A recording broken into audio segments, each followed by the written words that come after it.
धन निरंकार जी। ये बात है आज से लगभग 600 साल पहले 15वीं शताब्दी की।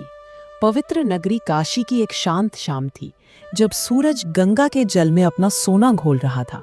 उसी गंगा किनारे संत कबीर एकटक लहरों को देख रहे थे कि कैसे हर लहर उठती है, कुछ पल के लिए अपना अलग अस्तित्व दिखाती है और फिर उसी गंगा में विलीन हो जाती है।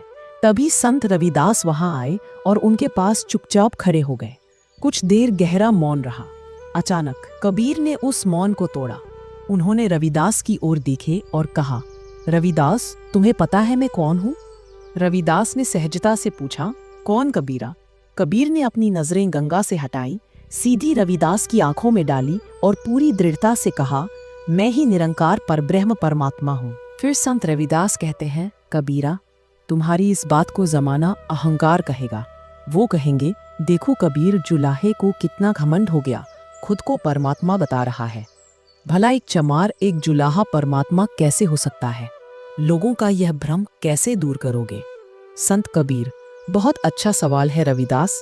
उनके भ्रम को दूर करने के लिए मैं तुम्हें एक कहानी सुनाता हूँ। फिर कबीर साहब रविदास को एक कहानी सुनाते हैं। बहुत समय पहले एक बहुत बड़े राज्य का एक शक्तिशाली राजा था।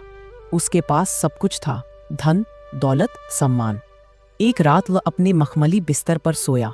सोते सोते उसने एक सपना देखा। सपने में उसने देखा कि वह एक गरीब फटेहाल भिखारी है। उसके पास न घर है न भोजन। लोग उसे दुत्कार रहे हैं, पत्थर मार रहे हैं। वह भूख और ठंड से तड़प रहा है। वह रो रहा है, गिड़गिड़ा रहा है, पर कोई उसकी नहीं सुनता। सपने में उसका दुख बिल्कुल असली था। उसके आंसू असली थे, उसकी पीड़ा असली थी। वह पूरी तरह भूल चुका था कि वह एक राजा है। तभी उसके गुरु उसके पास आए और उसे जोर से झिंझोड़ कर उठाया। उठो राजन, गुरु ने कहा। राजा हड़बड़ा कर उठा। उसने देखा कि वह अपने शानदार महल में है, अपने मखमली बिस्तर पर। वह भिखारी नहीं, राजा है। उसका सारा दुख, सारी पीड़ा एक पल में गायब हो गई। संत कबीर, अब बताओ रविदास, जब राजा सपने में खुद को भिखारी समझ रहा था, तो क्या वो सच में भिखारी बन गया था? संत रविदास, नहीं कबीरा, वह तो था तो राजा ही, बस भ्रम में था, भूला हुआ था। संत कबीर, यही तो बात है, हम सब वही सोए हुए राजा हैं। यह दुनिया, यह शरीर, यह नाम, यह जाति, यह सब उस सपने की तरह है जिसमें हम खुद को एक छोटा, दुखी, सीमित इंसान मान बैठे हैं। कोई खुद को जुलाहा मानकर दुखी है, कोई चमार मानकर। हम सब अपने असली स्वरूप को, अपनी राजसी आत्मा को भूल चुके हैं। जब मैं कहता हूँ मैं ही निरंकार परमात्मा हूँ, तो यह कबीर जुलाहा नहीं बोल रहा।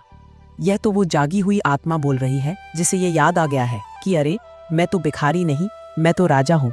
रविदास की आंखें चमक उठती है। संत रविदास, अद्भुत कबीरा, अद्भुत, तुमने तो गांठ ही खोल दी। इसका मतलब यह मैं शरीर नहीं है। यह मैं तो वो चेतना है, वो जानने वाला है जो इस शरीर के भीतर बैठकर सब देख रहा है। घड़े के अंदर का आकाश और घड़े के बाहर का आकाश है तो एक ही आकाश, पर घड़े की दीवारों ने उसे भीतर और बाहर में बांट दिया है। जैसे ही घड़ा टूटता है, दोनों आकाश एक हो जाते हैं। असल में वो तो पहले से ही एक थे, बस एक भ्रम था। यह शरीर घड़ा है और इसके भीतर की चेतना वही परमात्मा रूपी आकाश है। संत कबीर, बिल्कुल सही समझे रविदास, और इसीलिए मैं गाता हूँ, जल में कुंभ, कुंभ में जल है, बाहर भीतर पानी, फूटा कुंभ, जल जल ही समाना, ये तत्खत हो ज्ञानी। फिर संत रविदास ने कहा, पर कबीरा, ज्ञानी तो यह ज्ञान से समझता है, भक्त इसे कैसे समझे? भक्त तो कहता है, प्रभु तुम हो, मैं नहीं। वह तो खुद को मिटाना चाहता है। संत कबीर, रविदास दोनों एक ही जगह पहुंच रहे हैं। ज्ञानी कहता है मैं ही ब्रह्म हूँ और अहंकार को ज्ञान की तलवार से काट देता है। भक्त कहता है केवल तू ही है और प्रेम में अपने अहंकार को गला देता है। जैसे नमक का एक टुकड़ा समंदर की गहराई नापने गया, वह समंदर में उतरा और जैसे जैसे गहरा जाता गया वह गलता गया और आखिर में वह समंदर में मिलकर खुद समंदर ही हो गया। क्या वह वापस आकर बता सकता है कि समंदर कितना गहरा है? नहीं, क्योंकि बताने वाला नमक तो बचा ही नहीं। संत रविदास हाथ जोड़कर, वाह, भक्त का मैं जब अपने प्रभु में ऐसे ही घुल जाता है तो जो बचता है वो परमात्मा ही तो है, तब भेद कहाँ रहा। इसीलिए तो मैं कहता हूँ, प्रभु जी तुम चंदन हम पानी, जाकी अंग अंग बास समानी। जब पानी में चंदन घिसते घिसते पानी खुद ही सुगंधित हो जाए, चंदनमय हो जाए, तो पानी और चंदन को अलग कौन कर सकता है? संत कबीर।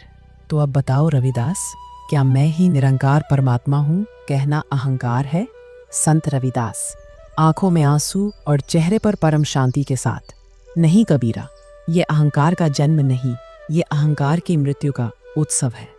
यह घोषणा है उस नींद से जाग जाने की जिसमें हम सदियों से खुद को भिखारी समझ रहे थे।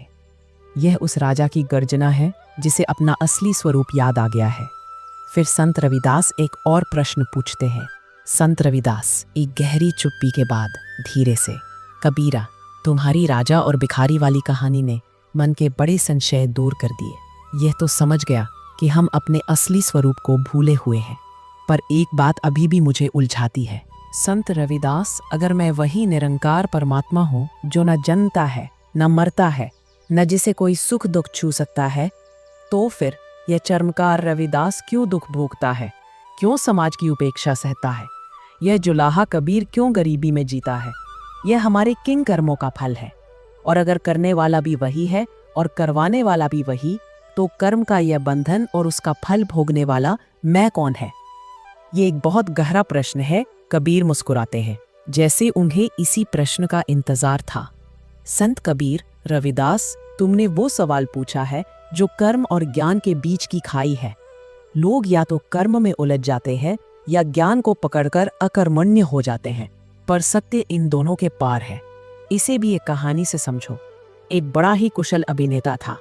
वह किसी भी भूमिका में ऐसा डूब जाता कि लोग उसे असल में वही पात्र समझने लगते। एक बार उसे नाटक में एक डाकू का किरदार मिला, जिसे अंत में राजा के सिपाही पकड़कर ले जाते हैं और कोड़े मारते हैं। नाटक शुरू हुआ। अभिनेता ने डाकू का किरदार इतनी सच्चाई से निभाया कि दर्शक उसे सचमुच का डाकू मानकर उससे घृणा करने लगे। जब सिपाही बने दूसरे अभिनेता उसे पकड़ने आए तो उसने उनसे असली लड़ाई लड़ी। जब उसे नकली कोड़े मारे गए तो वह सचमुच की पीड़ा से चीखा। उसके आंसू असली थे, उसका दर्द असली था। नाटक के उस हिस्से में वह पूरी तरह भूल गया था कि वह एक अभिनेता है। नाटक समाप्त हुआ, पर्दा गिरा, अभिनेता मंच के पीछे आया। उसने अपनी डाकू की पोशाक उतारी, अपना मेकअप धोया और वापस अपने असली स्वरूप में आ गया। संत कबीर, अब बताओ रविदास, क्या मंच पर जो कोड़े पड़े थे उसका दर्द उसे नाटक खत्म होने के बाद भी हो रहा था? क्या डाकू के कर्मों का फल उस असली व्यक्ति को मिला? संत रविदास सोचते हुए, नहीं कबीरा, दर्द और अपमान तो उस डाकू नामक किरदार को हुआ था, अभिनेता को नहीं। अभिनेता तो जानता था कि यह सब एक खेल है, एक अभिनय है। संत कबीर, बस यही है कर्म का पूरा रहस्य। रविदास, यह जो तुम चर्मकार रविदास को देख रहे हो या मैं जुलाहा कबीर को, यह इस दुनिया के मंच पर हमारे किरदार हैं। इन किरदारों को जो शरीर मिले हैं वे हमारे पिछले जन्मों के कर्मों की जमा पूंजी से बनी पोशाक की तरह है। इस पोशाक के कारण ही कोई राजा है, कोई रंक, कोई सुखी है, कोई दुखी। कर्म का सिद्धांत बिल्कुल सच है, पर वह केवल किरदार और पोशाक, शरीर और मन के स्तर पर काम करता है। जैसे ही तुम नाटक से बाहर आकर यह याद कर लेते हो कि अरे मैं तो किरदार नहीं, मैं तो अभिनेता हूँ, मैं तो वो साक्षी आत्मा हूँ जो यह सारा खेल देख रही है, उसी पल कर्म का बंधन तुम पर असर करना बंद कर देता है। सुख आएगा, दुख आएगा, मान होगा, अपमान होगा, यह सब किरदार के साथ होगा, पर तुम जो असली मैं हो, जो निरंकार परमात्मा हो, तुम इन सब से अछूते रहोगे। तुम बस एक दर्शक की तरह, एक अभिनेता की तरह अपना पाठ निभाओगे और भीतर से शांत रहोगे। संत रविदास आंखों में एक नई चमक के साथ, अद्भुत, अद्भुत। तो कर्म हमें तब तक बांधते हैं जब तक हम खुद को ये शरीर और मन मानते हैं। जिस क्षण हमने खुद को साक्षी आत्मा जाना, कर्म अपना फल तो देंगे पर हम उस फल से बंधेंगे नहीं। तो इसका अर्थ ये हुआ कबीरा कि हमें कर्म छोड़ने नहीं है, बल्कि कर्तापन का अहंकार छोड़ना है। अपना काम पूरी ईमानदारी से करना है, पर फल की चिंता या उसके सुख दुख में डूबना नहीं है। संत कबीर, हाँ रविदास, यही कर्म योग है। कर्म में कुशलता और फल से अनासक्ति। जब तुम इस साक्षी भाव में टिक जाते हो तो तुम्हारे पुराने कर्मों के फल तो आकर खत्म हो जाते हैं, पर नए कर्म बनते ही नहीं। क्योंकि अब कर्म को करने वाला अहंकार ही मौजूद नहीं है। संत रविदास कबीर की ओर देखकर अत्यंत विनम्रता से, कबीरा, आज तुम्हारे वचनों ने मेरे भीतर ज्ञान का सूरज उगा दिया है। मन में कोई शंका नहीं रही। पर अब एक ही प्रश्न उठता है, ये जो अद्भुत ज्ञान है, ये जो स्वयं को जानने की विद्या है, ये साधारण मनुष्य को कैसे मिलेगी? वो कौन सा रास्ता है जिस पर चलकर कोई भी अपने इस भूले हुए राजसी स्वरूप को, अपने परमात्मा होने के सत्य को जान सके? कबीर एक गहरी सांस लेते हैं। उनकी आंखों में करुणा उतर आती है। संत कबीर, रविदास, तुमने सभी प्रश्नों का सार पूछ लिया, सोने का पता तो चल गया, पर अब सवाल है कि उस खजाने तक पहुंचने का नक्शा क्या है। सुनो, उस परम सत्य तक पहुंचने के मुख्य रूप से 3 मार्ग बताए गए हैं। पहला मार्ग है तप का मार्ग, पर आज के समय में वैसा कठोर तप करना लगभग असंभव है। संत रविदास सहमत होते हुए सिर हिलाते हैं। सत्य वचन, कबीरा, तो फिर दूसरा मार्ग क्या है? संत कबीर, दूसरा मार्ग है सीधी ईश्वरीय कृपा का मार्ग। पर आज के समय में सीधे ईश्वर की कृपा पाकर ब्रह्म ज्ञान प्राप्त कर लेना भी अत्यंत दुर्लभ है। रविदास के चेहरे पर चिंता की लकीरें उभरती हैं।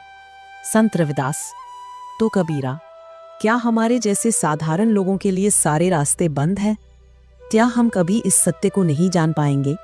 क्या कोई तीसरा सुगम मार्ग नहीं है? फिर संत कबीर कहते हैं, रविदास, एक तीसरा मार्ग है जो सबसे सुगम है, सबसे निश्चित है और विशेष रूप से कलयुग के जीवों के लिए ही बना है। वह मार्ग है एक तत्वदर्शी पूर्ण गुरु की शरण का मार्ग। इसे एक कहानी से समझो। एक बार एक राजकुमार जन्म से ही अंधा था। उसे बताया गया था कि दुनिया में प्रकाश नाम की कोई चीज होती है, सूर्य नाम की कोई चीज होती है। वह अपने राज्य के सबसे बड़े ज्ञानियों और पंडितों को बुलाता और पूछता, प्रकाश कैसा होता है? कोई ज्ञानी कहता, प्रकाश गर्म होता है जैसे आग।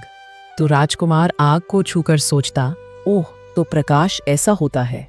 दूसरा पंडित कहता, नहीं नहीं, प्रकाश तो दूध की तरह सफेद और निर्मल होता है। तो राजकुमार दूध को चखकर सोचता, अच्छा, तो प्रकाश ऐसा होता है। तीसरा कहता, प्रकाश तो सोने की तरह चमकता है। तो राजकुमार सोने को स्पर्श करके प्रकाश की कल्पना करता। बेचारा राजकुमार पूरी तरह भ्रमित था। उसके पास प्रकाश की हजारों परिभाषाएं थी, पर प्रकाश का कोई अनुभव नहीं था। एक दिन राज्य में एक महान वैद्य आए, जिनके बारे में कहा जाता था कि वे असंभव को भी संभव कर देते हैं। राजकुमार को उनके पास ले जाया गया। वैद्य ने राजकुमार की आंखों की जांच की और मुस्कुराकर कहा, राजन, तुम्हारी आंखों में कोई कमी नहीं, बस एक बहुत महीन पर्दा है, मैं उसे हटा सकता हूँ।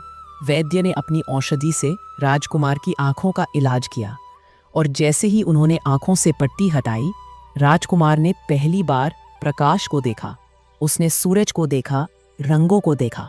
उस एक क्षण में प्रकाश के बारे में पढ़े हुए सारे शास्त्र, सुनी हुई सारी परिभाषाएं व्यर्थ हो गईं। उसे अनुभव हो गया।